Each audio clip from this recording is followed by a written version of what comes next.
इस वक्त की रीवा जिले से बड़ी खबर। रीवा जिले में नशीले पदार्थों में मेडिकल नशा का सेवन व बढ़ते अपराधों को रोकने को लेकर मध्य प्रदेश कांग्रेस के प्रदेश समन्वयक संगठन मंत्री गुरमीत सिंह मंगू के नेतृत्व में विरोध प्रदर्शन कर रीवा एसपी को ज्ञापन सौंपते हुए मांग किया गया कि अगर नशा बिक्री बंद नहीं होती तो 13 जुलाई को रीवा बाजार बंद रहेगी। इस अवसर पर सिमरिया विधायक अभय मिश्रा, शहर अध्यक्ष लखनलाल खंडेलवाल, कांग्रेस नेता रमाशंकर पटेल एवं कार्यकारी अध्यक्ष अनिल मिश्रा, आदिवासी कांग्रेस जिला अध्यक्ष अमित आदिवासी सहित कई लोग उपस्थित रहे। आइए सुनाते हैं सिमरिया विधायक अभय मिश्रा एवं गुरमीत सिंह मंगू का क्या कुछ कहना है। जुल्म के टक्कर में मेडिकल नशा बंद करो, नशा बंद करो। देखिए, यहाँ के एसपी, कलेक्टर, उच्च अधिकारी नशे का कारोबार करवा रहे हैं। फॉरेस्ट में ड्यूटी नहीं लगती थी, उसमें बहुत कमाई है और थाने बंधे हुए हैं। एसपी का पैसा बंधा है, आबकारी में कलेक्टर और एसपी का महीना बंधा हुआ है। आबकारी में फर्जी बैंक गारंटी का फुल प्रूफ मामला है, कलेक्टर उसके खिलाफ एक्शन नहीं कर रही हैं। फर्जी बैंक गारंटी में यहाँ दुकानें उठी पिछले वर्ष। इससे ये साबित होता है कि कलेक्टर इन्वॉल्व हैं, इसमें संरक्षण दे रही हैं।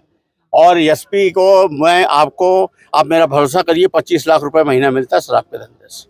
कोरेश का लक्ष्य मिलता है और 34-2 बनाने का लक्ष्य मिलता है। और ये जो छोटे छोटे ठेके हैं एक दूसरे के इलाके में जो ये शराब फेंकते हैं, नंबर 2 की शराब आती है, जहरीली शराब तक आती है, उसको लेकर ये जो झगड़े होते हैं उस पर पुलिस का आबकारी के अधिकारी जाते हैं और फिर पुलिस उल्टा उनके ऊपर झूठा मुकदमा बना रही है। कोरेश की स्थिति है कि बच्चे हमारे यहाँ लगभग बर्बाद हो गए, इसीलिए वो नशेगत अपराध में इतने लीन हैं, कोई रोजगार नहीं है। यहाँ के बड़े बड़े नेता, यहाँ जो सत्ताधारी नेता हैं, ये इन अधिकारियों से जमीन लिखवा रहे हैं। शहर की कौड़ियों के दाम जमीनें लूटी जा रही हैं। ये किस मुंह से बोल पाएंगे, इन अधिकारियों पर दबाव बना पाएंगे जो नीचे जमीन से पैर से लेकर सर तक गलत कामों में लिप्त हैं। ये नहीं बोल ही नहीं सकते। और अधिकारी भी सोच रहे हैं कि बहती गंगा में हाथ धो, तुम रीवा बेचो और हम यहाँ से सूटकेस में एक साल में 10-5 करोड़ रुपए उठा के ले जाते। तो ये तो अच्छा पैसा कमा के ले जा रहे हैं और हमारी जनरेशन है तो पूरी चल रही। और रीवा एक नंबर है पूरे देश में नशेगत अपराध।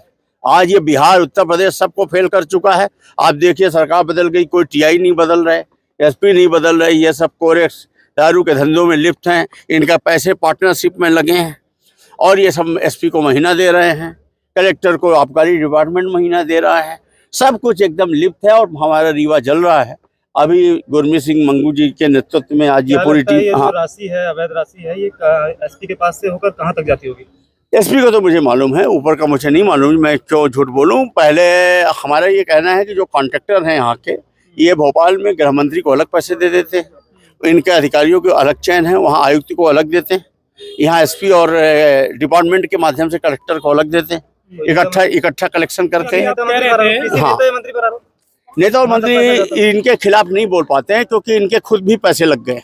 अभी आप कह रहे थे सर, हाँ, कि मैं जानता हूं कि किसको कितना पैसा जाता है। हाँ, मैंने इसलिए बताया क्योंकि 4-5 साल पहले मैंने इसको पास से देखा है, मैं जानता हूँ इस बात को, इसलिए मुझे पता है ना सब चीज, मुझे अंदर की चीज है। मैं इसमें कोई छुपाने और उसकी करने वाली बात नहीं है। मैं इसी शहर का हूँ, हर व्यक्ति जानता है, तो मैं झूठ क्यों बोलूं? ये थाने में मिनिमम 2 लाख रुपए और 34-2 बनाने का 1 लाख अधिकारियों के प्रति जनता और इनका 50% में जो पैसे लगे हुए हैं हर कॉन्ट्रैक्टर के साथ, जैसे सिमरिया में लगा हुआ है, चौराटा में लगा हुआ है, ये अलग है।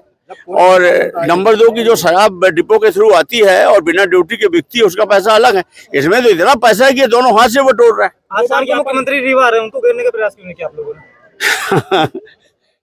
जब वे पूरे कुएं में भाग घुली हो तो किसको घेरोगे? मेरा तो इतना कहना है कि हम तो जनता के बीच में ये अपनी ड्यूटी का निर्वहन कर रहे हैं और आगे भी लड़ेंगे। असली लड़ाई ये तभी जीती जा सकती है नेताओं के मत्थे और इस सत्ता के मत्थे नहीं।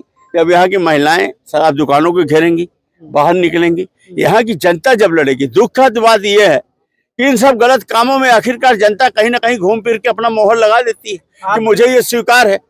भाई, उसका वोट, भाजपा जीत रही है, उसका वोट ये बता रहा है कि जनता को स्वीकार है, इसीलिए ना सब मारे जा रहे हैं। एक तरफ जनता रो भी रही। आपने पुलिस के खिलाफ ही पुलिस को ज्ञापन दिया है। हाँ, तो जो ये तो इनसे हम उम्मीद नहीं करते, बाकी हमने अपना काम करने का प्रयास किया है। धन्यवाद। वो पुलिस प्रशासन को ज्ञापन दिया और साफ तौर पे कहा कि अगर कोरस पे वैन नहीं लगा, अवैध शराब बिक्री बंद नहीं हुई तो हम 13 तारीख को रीवा बंद करेंगे। 13 जुलाई को रीवा बंद का आह्वान हमने किया है और इसके पीछे साफ उद्देश्य है। सत्ता पक्ष के लोगों से भी, उप मुख्यमंत्री हैं, स्वास्थ्य मंत्री हैं, उनके रहते ये मेडिसिन का नशा, तो उन्हें इस बात की खुद ही चिंता करनी चाहिए कि हम सब जो भी जूनियर हैं उनसे, उनका छोटा भाई है या उनके बच्चे के रूप में है या उनकी बिटिया के रूप में है, तो हर परिवार न कहीं आज की दुखी है। बस्तियों में आप जाइए, अवैध बिक्री का कोई सिलसिला ही नहीं, हर दूसरा आदमी वहाँ अवैध बिक्री कर रहा है। कोई कोरेक्स बेच रहा है, कोई गांजा बेच रहा है, कोई शराब बेच रहा है। और शराब क्या, आबकारी विभाग के जो लोग हैं, फर्जी डीडी बनवा के जो टेंडर दिया है, उसमें आज तक कार्रवाई रीवा के अंदर कहाँ हुई? बाकायदा लिखा है, लेकिन कार्रवाई कहाँ हुई? कोई अधिकारी जेल गया क्या? जबकि अधिकारी को तो जेल जाना चाहिए, चाहे यहाँ से लेके आयोग तक जिसको भी जाना चाहिए, जो भी सम्मिलित हो उसको तो जेल जाना चाहिए ना। उनको छूट दे रखे, वो पदस्थ हैं आज की तारीख में। शराब की डीडी के मामले में कहाँ, चाहे कटनी से लेकर रीवा तक में कौन जेल गया अधिकारी? कोशिश हाफ टाइम के 2 बजे तक का रहता है, 2 बजे तक का प्रयास। अल्टीमेटम दिया हूँ, सुधार करेंगे तो हम अपना जो हमारा 13 तारीख का वो हम विड्रॉवल भी लेंगे, लेकिन इनके वर्किंग हमको दिखनी चाहिए। और लोकतंत्र के पहरी हैं आप।